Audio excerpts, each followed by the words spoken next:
Today's show is sponsored by Money Insights and their investment optimizer strategy. In my book, I share how I use this same strategy starting over a decade ago to invest my money in two places at one time. This strategy has been used by the wealthiest for generations for estate planning, minimizing taxes, preserving wealth, and increasing stability for their investments. Now you can do the same thing. In addition, you can build a plan to build an emergency fund, pay for college, fund a business, plan for retirement, and ultimately optimize your total financial picture. To find out more information, check us out at the banking link at nextlevelincome.com. On today's show, we have Corey Daharsh. Since 2016, Corey has impacted hundreds of clients by providing diligent and thorough assistance with investment transactions ranging from small hard money lending to multi-million-dollar real estate syndications. After moving to Western North Carolina in 2020 and transitioning roles to join AdvantaIRA's business development team, he's been able to leverage everything learned from personal experiences, networking, and continuing education to help capital raisers and investors confidently market and invest using self-directed IRA or 401ks. Welcome to the Next Level Income Show, where it's our goal to raise your income, investments, and life to the next level with your host, Chris Larson. Get your free copy of his book at nextlevelincome.com/book. Also, if you're an accredited investor, check out the Invest link to learn how to gain access to institutional quality real estate opportunities. Corey, welcome to the show. Hey, thanks, Chris. Appreciate you for having me. Absolutely. Man, we should have done this live. Like, I very rarely get to have guests that, operate on a national basis, but you're right down the road. I mean, I could almost see you from over the mountain here, Corey. You're just right down in Hall Creek. So tell the audience a little bit about how you got here, how you got to your position with AdvantaIRA, and we'll get into it. Yeah, for sure. Well, I ended up in Asheville in the middle of COVID. What happened really with that, my wife and I had met in Florida after college. We attended the same college, didn't know each other there. Bought a house beachside in Pinellas County, owned it for about 4 years, and decided before we settled up and had kids, we really wanted to move out of state. So 2019, we checked out about 7 different cities in the Southeast and really loved Asheville. We had already visited a time too, and just really felt that was the place we wanted to move before we started planting our roots. So we really told both of our employers in January of 2020, hey, we're going to sell our house by the end of this year and move up to this specific town. If you want to keep us, working with the company, we both loved our employers. Let's work something out. This is definitely a long enough time frame. About 2 months later, COVID happened and everyone started working remotely anyway. So it really played in our favor and gave us the opportunity to get up here a little bit sooner than we really anticipated and initially wanted, and kind of just get that transition going as opposed to waiting any longer. I'm a big proponent of, go out and get what you want, set your goals, have a vision board if you need to, or any type of motivational slogans you tell yourself. So just getting it done was really, really impactful for us. Backtracking even further, how I got with Advanta, I have a degree in business management from University of South Florida. Right after college, I took a job with a small tech startup, and I worked that job for about 2 years, and it just wasn't panning out the way I was expecting it to or wanted to. And I found the job with Advanta where I could stay relatively in the financial industry to utilize my business management degree, but not necessarily take on the role of a financial advisor or a fiduciary, which are some of the sides of things I didn't really want to pursue through college. I was pursuing an accounting degree as well, and decided my year, accounting's not for me. I'm not going to use this for 30 years straight. I don't want to be that person. So really, I lucked into finding the job with Advanta. At the time, it was a company of about 20 or so employees. We're expanded from there. That was in 2016. And again, like I said, in 2020, I told them I wanted to move up to this area, and it was a mutually agreed thing for me to expand and kind of build us a presence in this market. What I did from a career standpoint is I went from being a client account manager, processing day-to-day transactions for our clients and actually working through deals with our clients from a strategy standpoint, to this role where I educate, network, go out into the community and have joined the Chamber of Commerce and the Real Estate Investors Association. So that covers kind of where I started, how I'm here. Yeah. No, that's fantastic, man. Question for you. So did you have the beard before COVID? Yes, I have. I've had the beard honestly since I was 21. I'm 30 now. My wife's All never right. seen me clean shaven like faces. I've Yeah. trimmed it short. We have a 5-month-old right now, so he's really getting into it and pulling it sometimes. But no, it's just part of my profile. I love it, man. No, I love it. Yeah. That's so you real quick. You said you looked at 7 different cities in the Southeast in addition to Nashville. What were those? What were some of the other cities you looked at? So we checked out Chattanooga, Yep. Johnson City, Knoxville, Gatlinburg. When we got to Gatlinburg, we were like, oh, this is not even a city, but technically it counts. Yeah. Charlotte, Greenville, and I forget one of the coastal cities in the Carolinas. I forget which one. We didn't even drive there. The whole goal, or at least what we did, was we did a Thanksgiving road trip, and we spent at least 24 to 36 hours in each of these different places, out the metropolitan area, the residential side of areas.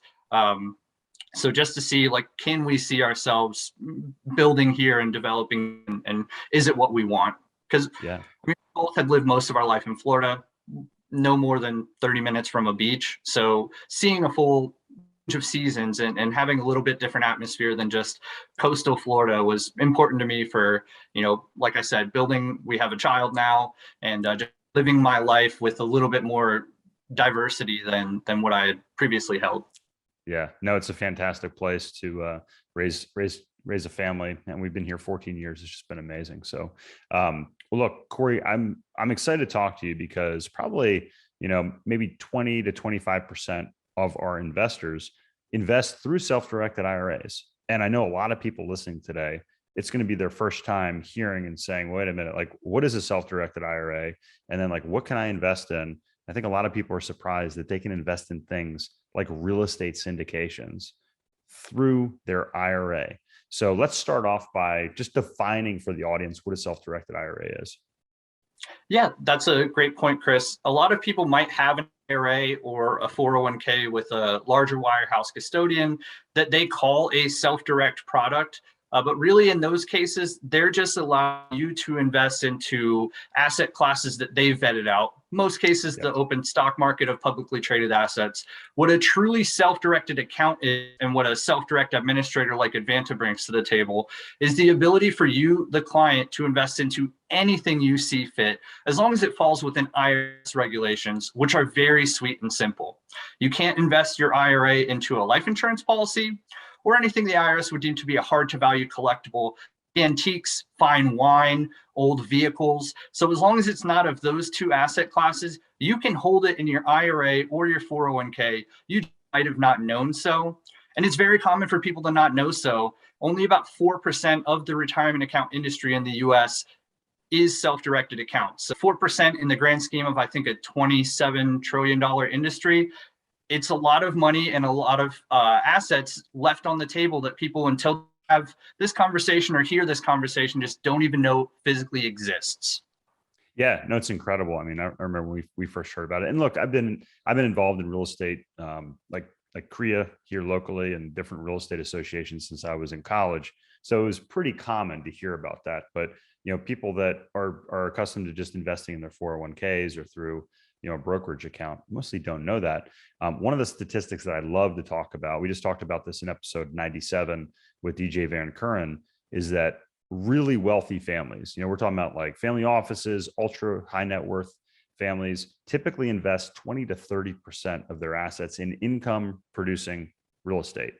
And you almost can't get access to this type of asset class in with one of these brokerage accounts. So who do you typically see that are opening these accounts, Corey? Because I know I have investors that are on the younger end of the spectrum and are like, hey, I want to start moving money into this asset class.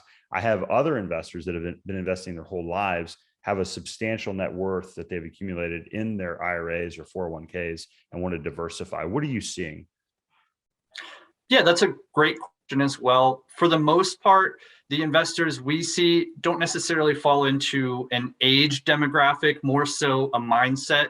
where to do self-direction, you really have to have an entrepreneurial thought process and a willingness to take control and have a little bit higher risk. Because if you choose an investment and you've done all the due diligence and you fund it through a self-direct account and something falls through with that deal, no one else is there to blame, point the finger at as far as that deal not following through. So first and foremost, it'd be someone with an entrepreneurial mindset.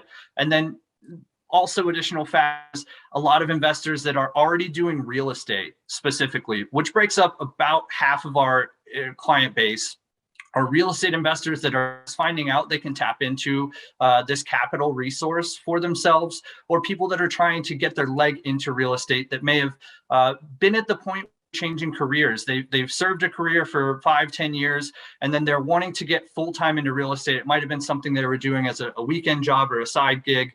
Now they're trying to go full steam with real estate. Well, if they just left an employer, they've got an old 401k or an old employer plan that they can roll into a self-direct account. So again, first order is really entrepreneurial mindset individuals. Second order is real estate individuals, or apply that principle to any type of investing that you might want to do, and you're now finding out that you can do it with an additional capital source. To that effect, it also, we see more clients that are getting up there in age as opposed to younger, but that's part of why we're educating. I mean, like I mentioned earlier, I'm 30 years old. Know that this was even a thing until I started with Advanta. And, part of my ambition here is to get other people in my age range and in younger demographic to understand that they can take more control instead of just having their money in the tumultuous stock market where they don't have control and to a certain extent don't even understand what the market is doing or why it's doing it anyway. So it's definitely a expanding demographic from an age standpoint. The more we can reach and touch younger individuals and explain to them how it could fit into their plans, the more the younger demographic is coming along. I love it. No, I think that's why we founded Next Level Income, was to help educate everybody that's out there, not just the people that have a bunch of money and are already investing. Corey, you mentioned about 50%. I think you said we're kind of real estate people. What are some of the asset classes or the main asset classes that you see people using their self-directed IRAs to invest in? It's definitely a mix. I would say of that 50% of our client base, there's a decent amount of single and multifamily homes held, so residential or commercial real estate that actually are deeded in the name of a retirement account that is the physical owner on tax record, but also syndication investors as well make up a large portion. I tend to like syndication investments because they're simpler as far as a processing standpoint. It's in self-direction, all of the investments you're making should be passive income. So if you have the ability to put your money into an investment as a limited partner and really just sit back and wait for the proceeds to come back, it's much more efficient for you and hands off, if you will, than owning a piece of real estate where you may have to have a property manager on hand. With a self-directed account, you can't necessarily go over and do any sweat equity on real estate. So you can't go paint the walls or change the flooring or anything like that. You have to outsource to qualified professionals just due to the IRS regulations. So again, in that context, syndication investors are a key part of our client base and definitely drive a lot of the different deals we see coming across for our clients. That's interesting. So just to clarify, so if I buy a property, can I manage the property if I use my self-directed IRA funds to purchase it? Can I do anything with the property, or how does that work? Yeah, so the way the IRS rules are set, you can pretty much serve as the property manager or general contractor, but you're not allowed to conduct any sweat equity on that property. So you can basically be the main call center, which in some cases clients do to be, so they know what's going on when a toilet has a leak or anything like that. But you could also hire a property manager firm. The cost to that firm would either paid out of the proceeds that they're collecting from your tenants and your rental income, or ultimately has to be paid directly out of the retirement account. So cost of that property manager is somewhat offset by the income being generated by the asset, or you could serve as that property manager yourself. Again, so long as you're outsourcing any specific labor or work that needs to be done, and you're not doing that by yourself, which again, it's a sweat equity rule from the IRS's standpoint. Yeah, that makes sense. What about financing? So let's say, obviously, if you're in a syndication, you're investing as a passive investor, an LP. You don't have to worry about the financing part. The general partner is going to go out there and do that. But let's say, I have, say $100,000 in my self-directed IRA, and I want to go buy a property, but I don't, maybe it's a $500,000 property or $400,000 property. Can I get financing? Like how would that work? It's actually a very niche aspect of self-directed investing. And the answer is yes, you can. What you have to do when you're trying to utilize debt to purchase an asset within a retirement account is structure the loan so that it is a non-recourse loan. So basically, for those of you that are not familiar with non-recourse lending, the only asset that is collateralized in that context is the asset that's being loaned against. So if you wanted to go out and purchase a property, Chris said, that's valued higher than the actual cash you have in your account, you can do so where your retirement account's buying the property and your retirement account is also borrowing a loan from a non-recourse lender. Typically, what we see in non-recourse lenders is that they're going to require a lot more down at the initial onset of the purchase because there's a higher liability for them. In most cases, we see about a 50% point being put down on the property. So your example of $100,000 for a $500,000 property may not work with all non-recourse lenders, but you could also find one that might be willing to go to those terms.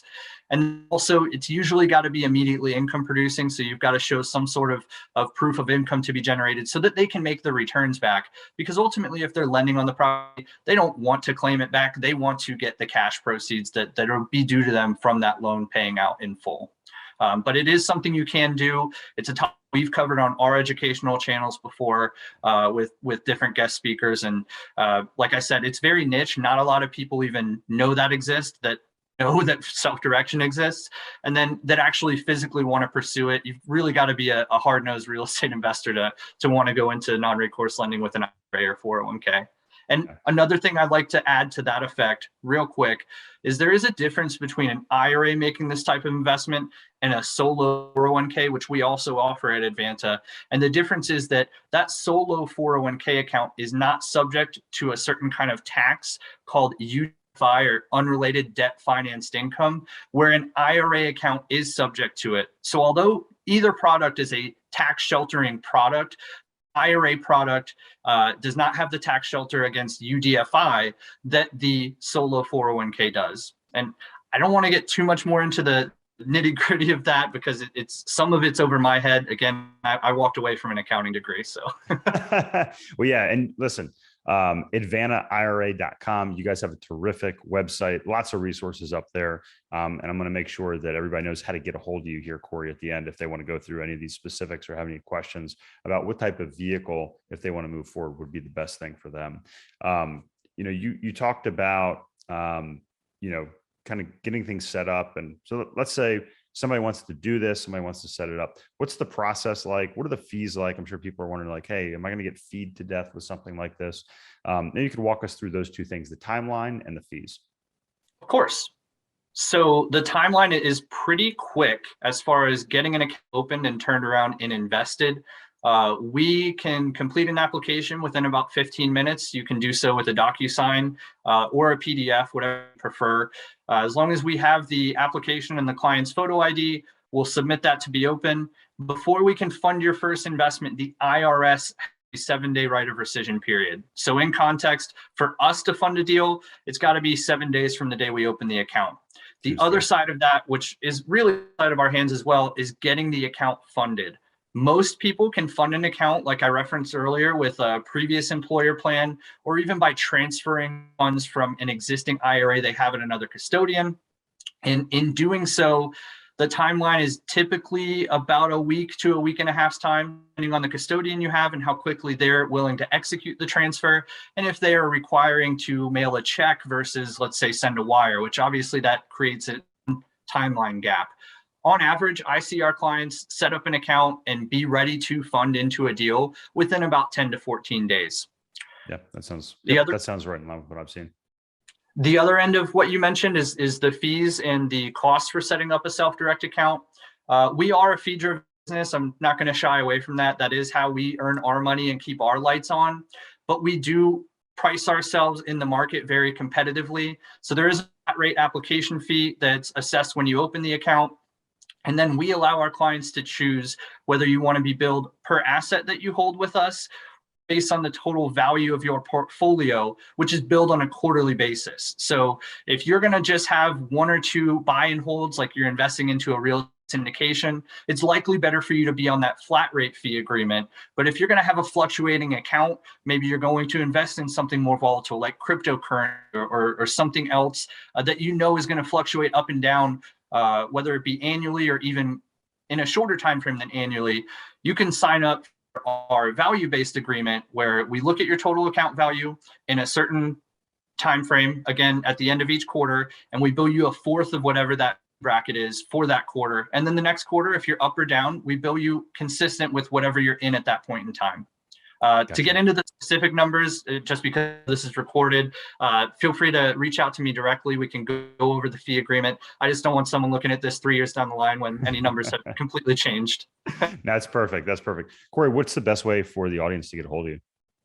Yeah, the best way to get a hold of me is either via phone or email. I'm also on LinkedIn, C. Daharsh or Corey Daharsh, CoreyDaharsh. My direct line is 727-223-3046. And my email address is just cdaharsh@AdvantaIRA.com.